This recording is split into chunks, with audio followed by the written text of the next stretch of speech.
এই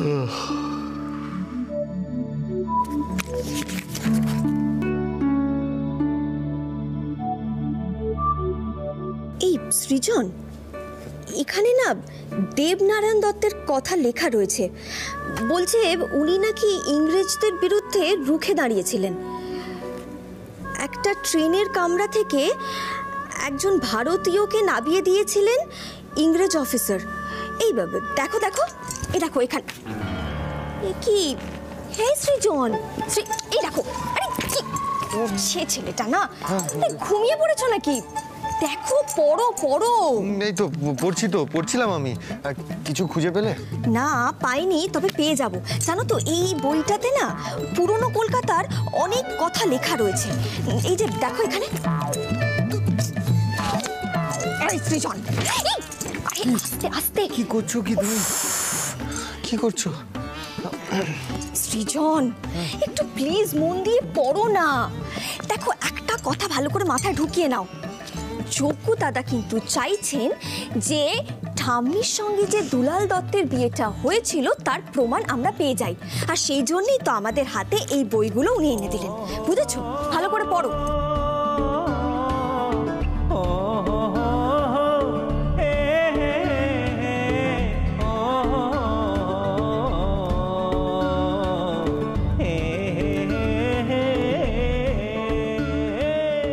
এক মিনিট, এটা কি লেখা আছে এখানে?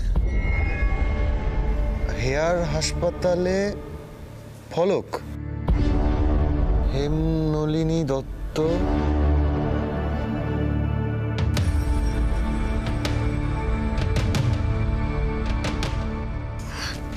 কি? দেখি দেখি দেখি। এই তো হেমনলিনী। অদ্ভুত একখানা ঘটনার কথা বলি। হেয়ার হাসপাতালে একখানা ওয়ার্ড আছে হেমনলিনী দত্তের নামে। তার স্বামী দুলাল দত্ত মৃত্যুকালে একখানা সোনার গড়ি দিয়ে যান তার চিকিৎসারত ডাক্তারকে, যাতে তার স্ত্রী হেমনলিনী দত্তের নামে একটা ওয়ার্ড হয় ও একটা ফলক হয়। সে ডাক্তার আমাকে বললেন তার স্ত্রী এখনো সে কথা জানেন না। দুলাল দত্ত বারণ করেছিলেন সে কথা জানাতে। হেয়ার হাসপাতাল এমন এক নীরব প্রেমের সাক্ষী হয়ে আছে। আরে, এই চমৎকারটা ঘটলো কি করে? আমি তো হতবাক হয়ে যাচ্ছি। পর্ণা, সত্যি তুমি গ্রেট। মানে ভাবা যায় এটা। Yes yes yes. তার মানে যোগ্য দাদা চাইছে প্রমাণ হোক। এই সৃজন, শোনো, আমাদের কিন্তু কালকে সকাল সকাল বেরোতে হবে, বুঝতে পেরেছো? আর সেখান থেকে সোজা আমরা কোর্টে পৌঁছে যাব। তবে এখন এই কথাটা কাউকে জানানো যাবে না। যদি কেউ পিয়ারির কানে কথাটা দিয়ে যায় তখন। আর দেখো, এই খবরটা তো ভুলও হতে পারে, তাই না? কারণ লেখক তো নাম করা কেউ নন, যদি গল্পের মতন করে উনি লিখে থাকেন। ঠিক বলেছো। তবে সবার আগে আমাদের কিন্তু ওই ফলকটা গিয়ে নিজের চোখে দেখতে হবে।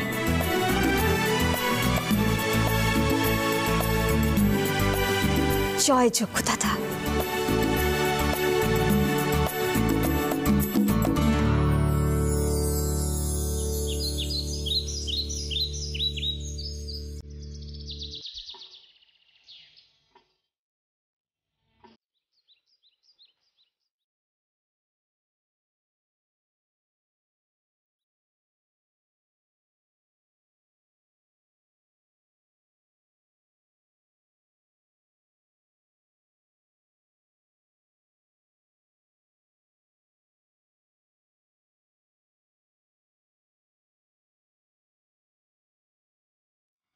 নিবারণ, আগে গিন্নিমা।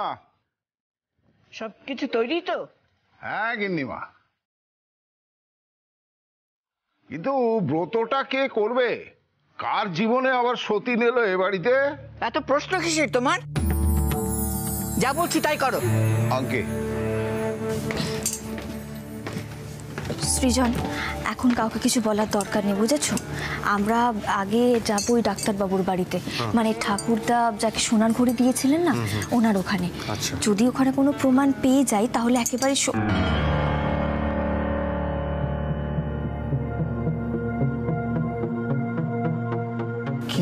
কি হচ্ছে এটা? আর এই পুতুলটা কার? গিন্নিমা, হোম হবে তো? হ্যাঁ হ্যাঁ, সব নিয়ম মানতে হবে। কি ভেবেছি কি সে? কোর্টে মিথ্যে সাক্ষী জোগাড় করে মিথ্যে কথা বলে এ বাড়ি ঘর সব দখল করবে? ঝেঁটিয়ে বিদায় করবো ওই সতীনকে। নিবারণ, ঝাঁটাটা শক্তপোক্ত এনেছো তো?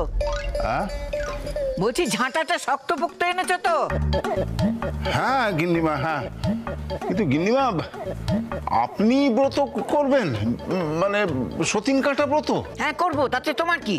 না মানে ওই কর্তামশাই তো বহুকাল আগে গত হয়েছেন, তাই আর কি।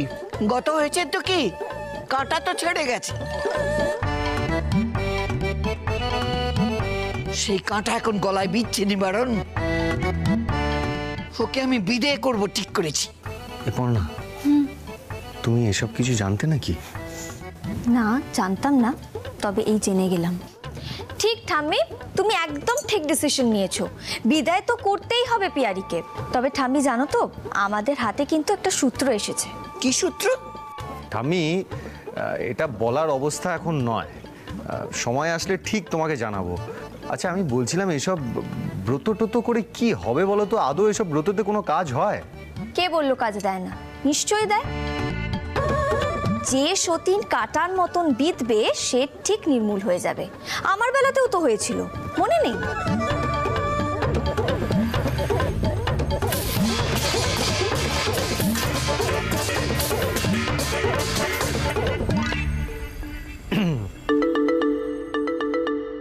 ঠাম্মি, তুমি ব্রতটা করো তো। মৌমিতা, আমি যা দেখছি তুমিও কি তাই দেখছো গো? কিন্তু মেজো কি শেষে ঠাম্মি সতীন কাটা ব্রত? নিবারণ জেঠু, বলছি সব ব্যবস্থা ঠিক আছে তো? আর কিছু লাগবে কি? ওমা, এই তো জেঠি এসে গেছে। জেঠি, এসো এসো, দেখো ঠাম্মি পিয়ারি বাইকে উপরে ফেলার কি সুন্দর একটা ব্যবস্থা করেছে।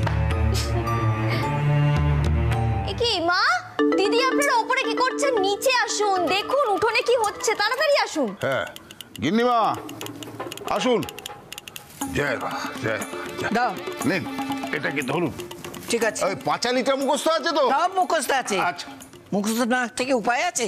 আচ্ছা। পর্ণা তো কোনো প্রমাণ টমান জোগাড় করতে পেরেছে বলে মনে হচ্ছে না।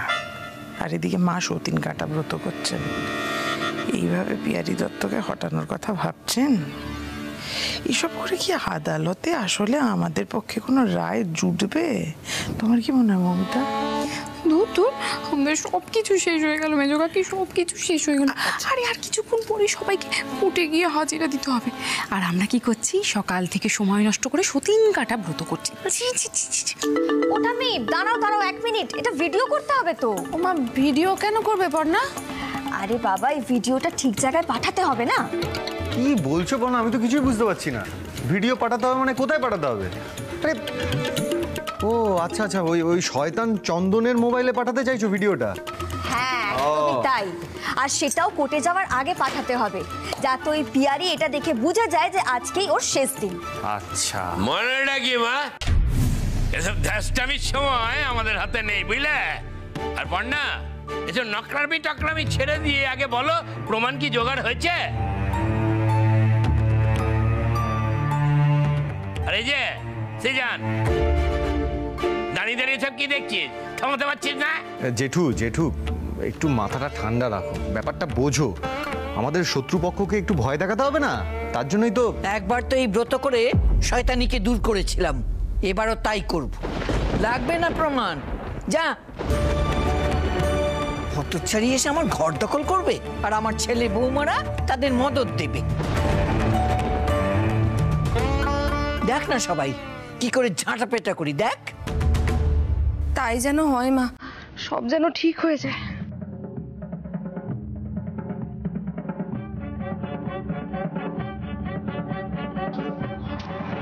ফুল গাছ কেকুরি, সতীন বেটি মেকুরি।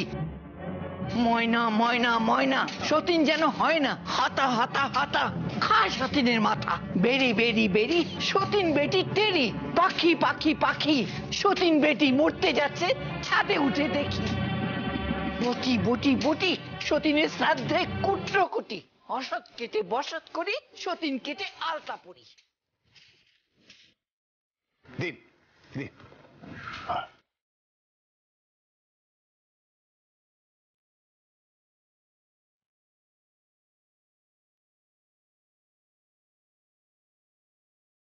আচ্ছা জেঠু, বলছি আপনারা যারা যারা আদালতে যাবেন বলে ঠিক করেছেন তারা কিন্তু চলে যাবেন।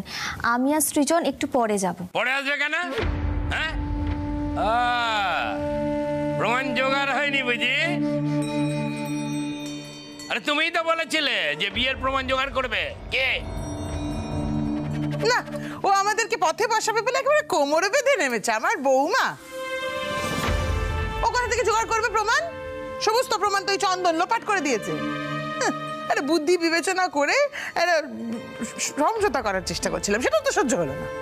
এই পর্ণা, তুমি কি চাইছো বলো তো? সকাল থেকে ঠাম্মিকে দিয়ে ব্রত করালে, মানে এই ব্রত করিয়েই কি তুমি আদালতে প্রমাণ করবে নাকি যে এই সম্পত্তি সত্যি সত্যি ঠাম্মির? কি চাইছো ঠিক করে বলো তো? বড় বৌদি, তুমি রেগে যেও না। পর্ণা সারা রাত জেগে সৃজন, এখন কাউকে কিছু বলার দরকার নেই। আগে আমরা প্রমাণটা পাই, কোর্টে যা হবে সেটা দেখা যাবে। আর তাছাড়া আমাদের কাছে তো এই ব্রত শক্তিও রয়েছে, তাই না? ঠাম্মি, এবার তাহলে আমরা ওই পিয়ারিকে উপড়ে ফেলবো, কি বলো? হ্যাঁ।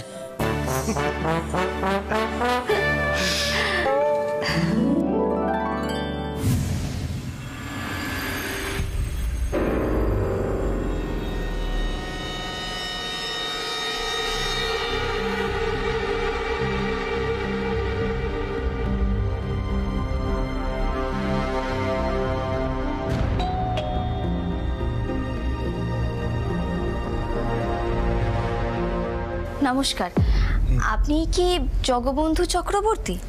তোমরা নিশ্চয়ই পর্ণা দত্ত আর সৃজন দত্ত? হ্যাঁ, ঠিকই ধরেছেন। এসো এসো, ভিতরে এসো এসো।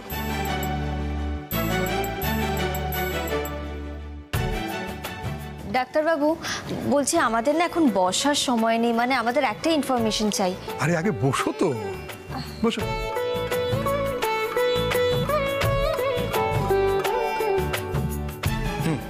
বলো। আচ্ছা ডাক্তারবাবু, হেয়ার হাসপাতালে সেদিনকে ঠিক কি হয়েছিল?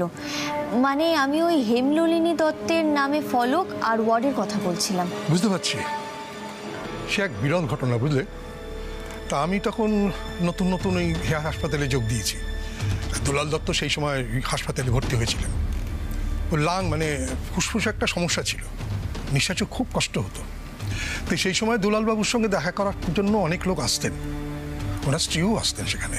তারপর তো উনি মোটামুটি সুস্থ হয়ে উঠছিলেন। যেদিন মারা গেলেন সেদিন তার অবস্থার অবনতি হলো। তা তিনি আমাকে একটা সোনার ঘড়ি দিয়ে বললেন, সারা জীবন আমি স্ত্রীর উপর অবিচার করেছি, আপনি এই ঘড়িটা বিক্রি করে হেমনলিনী দত্তর নামে একটা ওয়ার্ড যেন হয় সেটা দেখবেন, আর ওই ফলক সেটাও যেন রাখা হয়। কিন্তু ঠাম্মি তাহলে ওই ফলকের বিষয়ে কিছু জানে না কেন বলুন তো?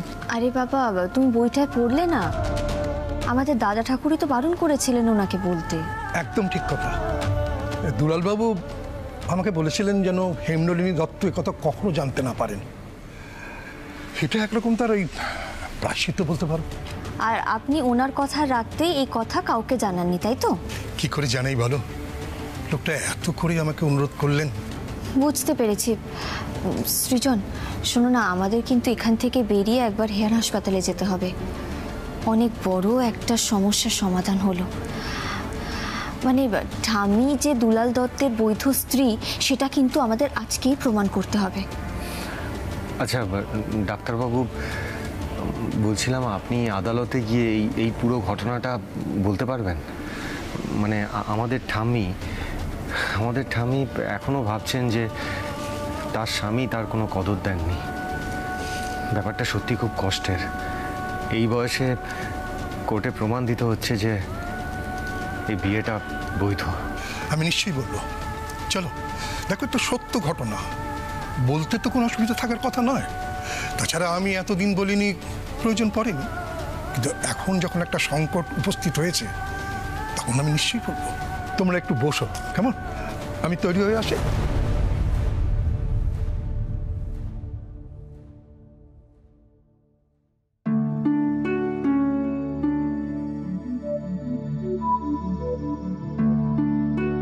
ইদানিং আমাদের সৃজনবাবুর অন্যান্য রূপগুলো দেখতে পাচ্ছি।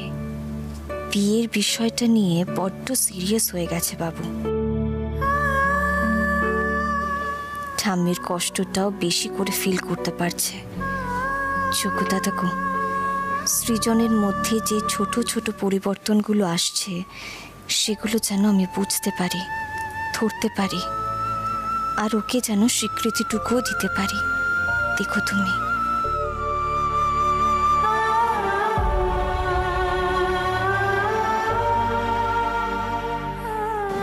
আমরা আবার ঠাম্মির মুখে হাসি ফোটাবো, কোনো চিন্তা করো না।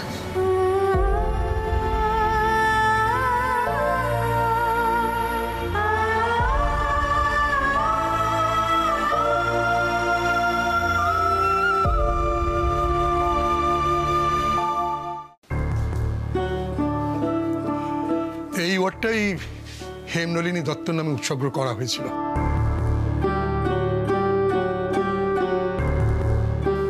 আর এই ফলকটা, এটাও আমি তৈরি করিয়েছিলাম।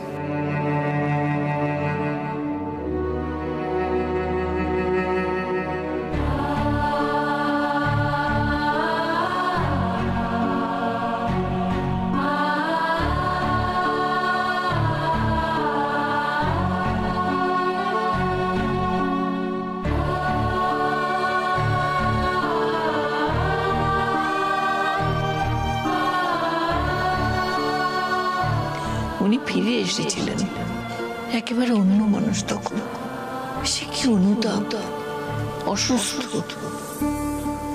পরে সুস্থ হলো। খোকারা হলো সব। শ্বশুর মশাই আগেই চলে গিয়েছিলেন, উনিও চলে গেলেন। কি তুমি কাঁদছো যে?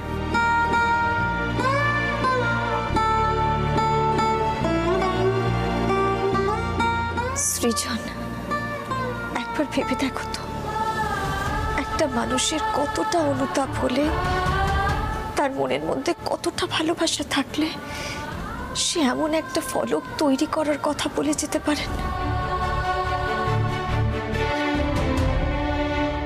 শাহজাহান তার স্ত্রীর জন্য তাজমহল বানিয়েছিলেন, সেটা তো কত বছর ধরে ভালোবাসার নিদর্শন হয়ে আছে। দেখো সৃজন, একটা ভিন্ন পরিবেশে, ভিন্ন জায়গায় একটা সাধারণ মানুষ, যে কিনা সারাটা জীবন ধরে তার স্ত্রীকে ঠকিয়েছে, শেষ বয়সে এসে তার অন্তরের ভালোবাসার একটা নিদর্শন রেখে গেলেন, একেবারে নিঃশব্দে, কাউকে কিচ্ছু না জানিয়ে।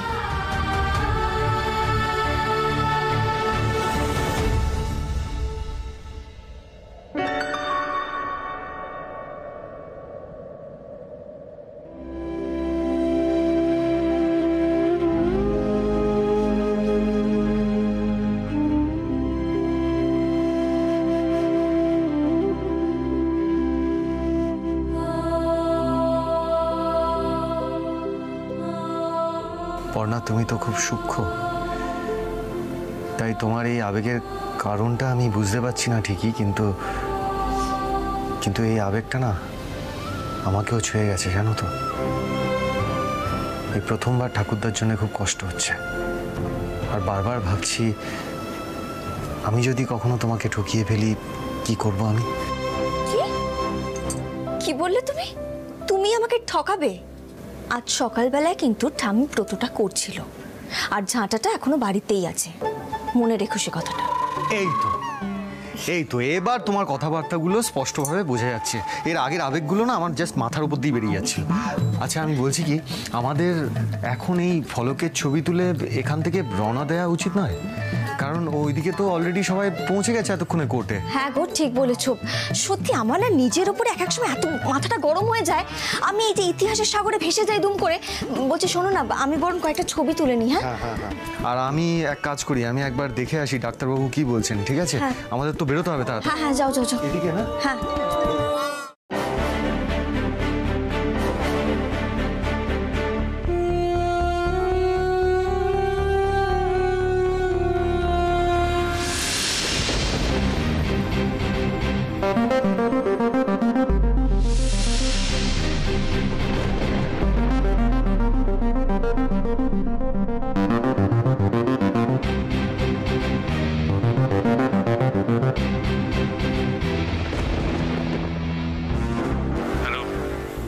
স্যার, হেয়ার হাসপাতালে এসেছে আপনার লোকজন। কোথায়?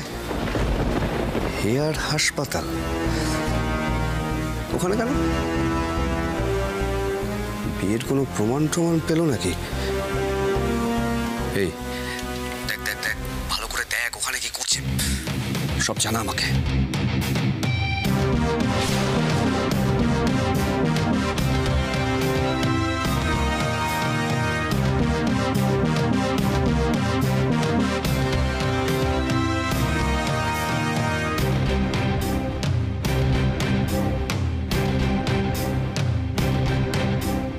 পিয়ারি দত্ত, এবার তুমি কি করবে?